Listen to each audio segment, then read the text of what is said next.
Vamos voltar a conversar com o doutor Eduardo aqui, que eu dei a introdução de um assunto que também é um escândalo, a gente pode chamar assim, né?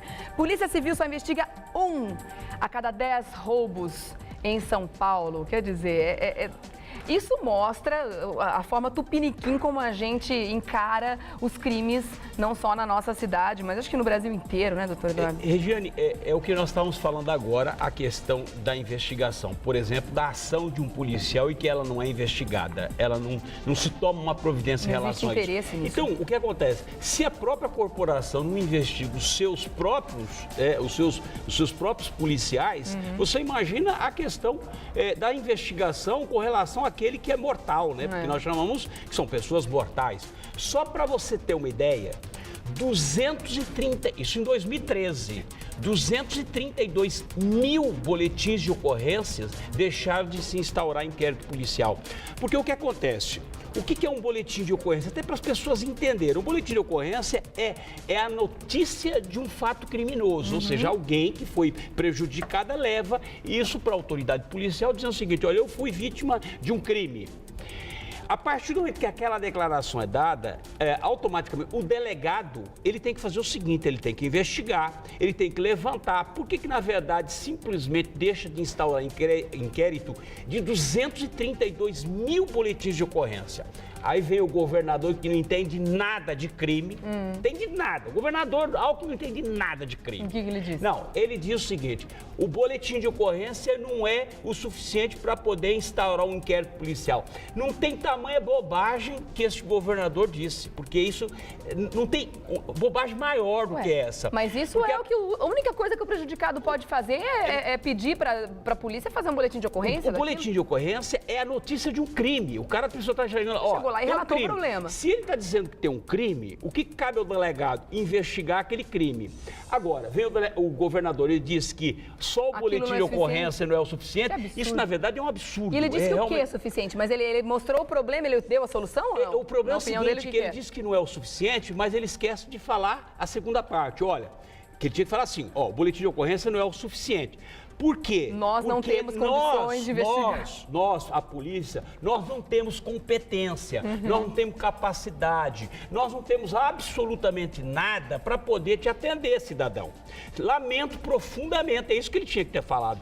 Não simplesmente falar, não, olha, não é o suficiente. Lógico que é o suficiente. É o suficiente para que a polícia possa investigar. Então, nós não estamos falando de 1.000, 2.000 boletins de ocorrência, nós estamos falando de 232 mil boletins de ocorrência. Isso significa o seguinte, isso olha a bandidagem. Paulo, né? Ele diz o seguinte, a declaração diz, olha a bandidagem, é o seguinte, pode continuar a cometer crime, porque nós vamos arquivar ou nós vamos deixar de instaurar inquérito policial de mais de 232 mil boletins de ocorrência, notícias, crimes no próximo ano. E a gente fica sempre aqui, toda vez que a gente entrevista um policial, a gente fala a respeito, por exemplo, vamos falar de um crime pequeno, não existe crime pequeno na minha opinião, todo crime é crime, mas sei lá, roubo de celular. Aí, poxa, mas muita gente nem faz o boletim de ocorrência porque sabe que não vai dar em nada. Aí a gente fica aqui batendo naquela tecla, é importante fazer o boletim de ocorrência porque esse é o instrumento que a polícia precisa para começar uma investigação. Para que a pessoa vai ficar na delegacia esperando um tempão para fazer um boletim de ocorrência para virar estatística? Regiane, você tocou num ponto importante, porque 232 mil foram pessoas que foram lá e declararam que foram vítimas.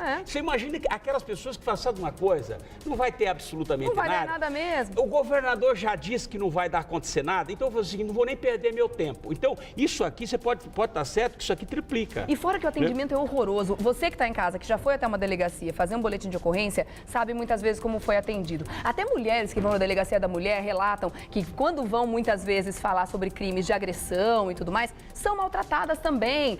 Esses dias uma amiga minha estava me contando, a empregada dela roubou um monte de coisa na casa dela, fez uma limpa na casa dela e sumiu, mudou de endereço 3 dias antes. Ela chegou na delegacia para fazer o boletim de ocorrência, ela falou, e aí, como é que vai ser a partir de agora? O que vocês vão fazer? Falou, amiga, sabe quantos crimes desse vêm aqui todos os dias? Quantas pessoas vêm relatar esse tipo de crime aqui todos os dias? O delegado diz. Banalizando a questão completamente. Quer dizer, a pessoa sai da delegacia sem esperança nenhuma de reaver qualquer um dos itens que foi furtado da casa dela. Regiane, e como se não bastasse a declaração do governador, vem o secretário de Segurança Pública, o Fernando Grela, que é promotor de justiça, que faz parte do Ministério Público, que compõe o Ministério Público durante muitos anos, diz o seguinte, precisa mudar a legislação.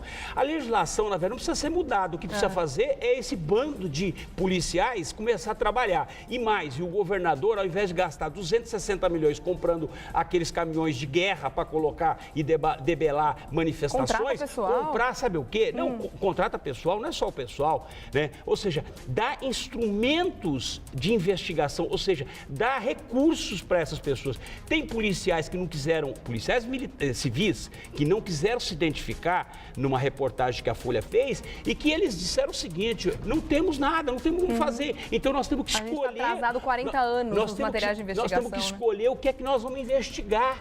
Então esse é o problema. Então o governador não pode simplesmente vir num discurso demagógico como esse e o secretário de Segurança Pública, que faz parte do Ministério Público, também vir numa alegação dessa, dizendo que precisa mudar a legislação. Não precisa mudar a legislação. O que precisa é dar recursos para esses policiais militares, policiais civis, trabalharem, investigarem. E recurso, estou dizendo, é material, carro, né? Ou seja, perícia, que está um caos a perícia de São Paulo. Não tem, Instituto de Criminalística está falido. Então, é isso. Ou seja, tem que dar condições para essa pessoa. Só para você ter uma ideia, um policial civil, ele fica 6 meses na academia de polícia para se virar investigador. Como é que alguém que vai conseguir, em 6 meses na academia de polícia, virar investigador? Precisa de anos, muitos anos de conhecimento, de aprendizado para poder chegar e fazer um bom policial. E, sobretudo, seu governador, aumentar o salário dessas pessoas que estão investidas para... Porque senão não tem interesse. Senão é muito mais rentável a corrupção, né? Aí sim, a concussão, receber dinheiro, aí fica fácil, né? E difícil para a gente cada vez mais. Exatamente. E, infelizmente, nós temos que abordar com toda essa energia e dar um puxão de orelha no governador, no secretário de Segurança Pública, porque nós conhecemos o que nós estamos falando. Né? Não somos aquele leigo, nós sabemos o que nós estamos falando. Eu tenho muitos anos de tribunal, então, por essa razão, eu acho que ele tem que efetivamente ter consciência e trabalhar, sobretudo, e não fazer só política ou politicagem. Muitas são as sugestões de solução, se quiser a gente senta para conversar, né? Está faltando, tá faltando ideia, né, doutor Eduardo? Contato com o doutor Eduardo Leite através do Facebook, facebook.com/500 melhores júris, tá bom? Até terça-feira que vem, querido. Até terça. Uma ótima semana para você, Boa viu? semana. Obrigada. Bom jogo, nós vamos ter jogo, não? Tem sábado agora, dia 28. Sábado? Agora Brasil, oitavas, né? Brasil e Chile. Ai, começou o mata-mata. Medo. Sei não, viu? Obrigada, doutor Eduardo.